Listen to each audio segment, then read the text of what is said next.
Assalamualaikum semuanya. Saya Handini Julpayanti dengan NIM 201020707. Kembali lagi bersama kalian dengan dosen pengampu Ibu Qurratul Aini. Nah, teman-teman, kali ini kita akan membahas mengenai tahapan apa saja yang ada pada proses mitosis. Pertama, ada tahapan profase, metafase, anafase, dan telofase. Oke, sebelum kita lanjut, untuk mengetahui tahapan apa saja yang ada pada mitosis, sebaiknya kita mengetahui dulu pembelahan sel secara mitosis adalah proses pembelahan sel yang terjadi pada bagian-bagian sel somatis, artinya pada bagian sel-sel yang bersifat sebagai penyusun tubuh pada makhluk hidup eukariotik. Nah, pembelahan sel secara mitosis terjadi pada setiap sel-sel indukan yang mempunyai sifat diploid, biasa kita sebut sebagai 2N. Nah, kromosom yang berpasangan akan menghasilkan dua sel anakan yang bersifat diploid juga. Nah, pada proses pembelahan sel secara mitosis, sel-sel tidak bisa langsung melakukan proses pembelahan menjadi dua buah, melainkan melewati beberapa fase atau tahapan-tahapan pembelahan sel yang meliputi tahap profase, tahap metafase, tahap anafase, dan telofase. Pada saat sel siap untuk melakukan proses pembelahan, maka akan langsung terjadi tahap interfase. Nah, tahapan interfase ditandai dengan inti sel yang akan terlihat keruh, dan secara lambat laun akan terlihat benang-benang kromatin yang sangat halus. Dan juga pada fase ini, sel-sel dalam kondisi yang dinamis. Bagian sel-sel yang masih aktif akan mengadakan proses sintesis zat dan melakukan proses pengumpulan energi sebagai suatu proses persiapan untuk melakukan proses pembelahan. Nah, teman-teman, selanjutnya kita masuk ke tahap perfase, tahap pertama nih. Jadi, pertama, benang-benang kromatin akan mendesak dan juga menebal membentuk kromosom. Kemudian, pada setiap bagian kromosom akan melakukan proses membelah dan juga memanjang menjadi dua bagian, yakni pada masing-masing anak dari kromosom yang sering disebut dengan kromatid. Nah, supaya teman-teman tidak tertukar mana tahap yang lain dan tahap profase, mari kita pahami ciri-ciri tahap profase. Yang pertama, nukleus akan menghilang. Kedua, terjadi duplikasi kromosom dan menjadi kromatid. Ketiga, kromatid akan melekat pada bagian dari sentromer.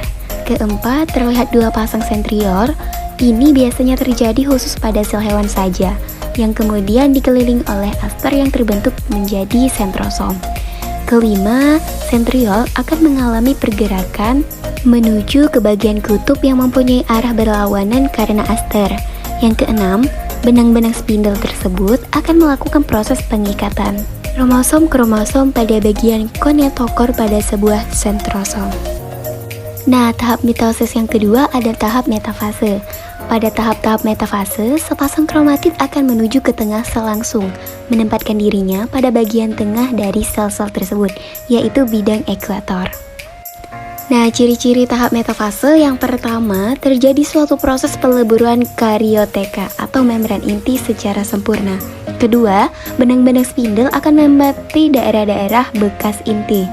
Yang ketiga, kromatid akan melakukan pergerakan menuju ke arah bidang ekuator.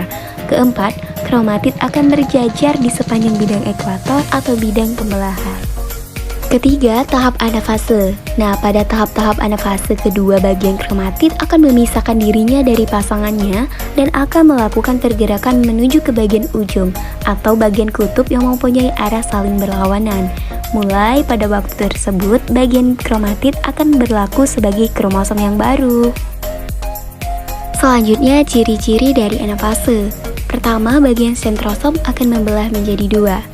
Kedua, pada benang-benang spindle antar bagian kromosom dan sentriol akan memendek. Ketiga, tarikan pada benang-benang spindle pada bagian kromosom sebagai akibat dari proses kontraksi bagian mikrotubulus. Keempat, kromosom sudah sampai pada masing-masing bagian kutubnya. Dan terakhir, serat-serat antar kromosom akan mengalami perenggangan sehingga bagian sel akan menjadi memanjang. Selanjutnya yang keempat ada tahap telofase. Pada tahap ini, setiap bagian dari kutub akan terbentuk kromosom yang memiliki sifat identik. Nah, dari dinding sel akan mengalami proses pembentukan kembali. Pada bagian plasma sel akan terbagi menjadi dua bagian yang sama, disebut dengan tahap sitokinesis. Nah, sitokinesis ini terjadi pada sel hewan, biasanya ditandai dengan proses molekuknya bagian dari sel-sel ke dalam dan ditandai dengan terbentuknya dari membran sel. Nah, ciri-ciri dari tahap telofase yang pertama, benang-benang spindlenya akan menghilang, atau artinya asternya akan menghilang. Yang kedua, bagian membran inti akan membentuk kembali dan juga melingkupi pada bagian kromosom. Ketiga, kromosomnya akan mengalami sebuah proses yang dinamakan dekondensasi yang menjadi kromatin. Keempat, nukleus akan mengalami pembentukan kembali. Kelima, bagian matrik pada sitoplasma akan kembali dalam kondisi yang jernih. 6. Terjadi suatu proses penebalan pada bagian dari plasma atau disebut sebagai plasmakinesis pada bidang ekuator yang memiliki peran sebagai langkah awal dalam proses sitokinesis. Yang terakhir, terbentuklah selaput-selaput pemisah pada bagian bidang ekuator atau bidang pembelahan sebagai proses sitokinesis dan juga akan terbentuk dua buah sel yang baru. Oke, selanjutnya kita masuk pada proses meiosis. Nah, meiosis dibagi menjadi dua tahap pembelahan, yakni meiosis 1 dan meiosis 2. Ada proses profase 1, profase 2, metafase 1, metafase 2, anafase 1, anafase 2, telofase 1, dan telofase 2. Nah, pada profase 1, pada meiosis 1 ini waktunya lebih lama serta lebih kompleks dibandingkan dengan profase pada mitosis. Tahapan ini terdiri dari beberapa tahap. Yang pertama ada leptonema, kedua zigonema, ketiga pakinema, keempat diplonema, dan terakhir ada diakinesis. Nah teman-teman, ini adalah gambaran dari tahapan profase 1 yang ada pada proses meiosis 1. Nah, yang kedua ada metafase 1. Pada tahapan ini, tetrat kromosom berada pada bidang tengah sel ekuator. Yang ketiga, ada anafase 1. Tiap kromosom homolog yang masing-masing terdiri atas dua kromatid kembar bergerak ke kutub sel yang berlawanan. Next, yang keempat telofase 1. Nah, masing-masing kromosom homolog telah mencapai kutub sel yang berlawanan. Di tahap ini diikuti sitokinesis dan interfase singkat yang langsung ke proses meiosis 2. Nah teman-teman, ini adalah gambaran tahapan pembelahan meiosis 1. Terlihat ada tahap profase 1, metafase 1, anafase 1, dan telofase 1. Nah teman-teman, masih pada semangat kan? Kita lanjut pada proses meiosis 2. Di sini yang pertama ada profase 2, di mana kromatid kembar masih melekat pada sentromer. Yang kedua, metafase 2, tiap kromatid kembar berjajar di bidang ekuator pembelahan. Yang ketiga, anafase 2, di mana benang spindle menarik kromatid menuju kutub pembelahan sel. Dan terakhir, telofase 2, kromosom berada di kutub pembelahan yang kemudian dilanjutkan dengan sitokinesis menjadi 4 sel.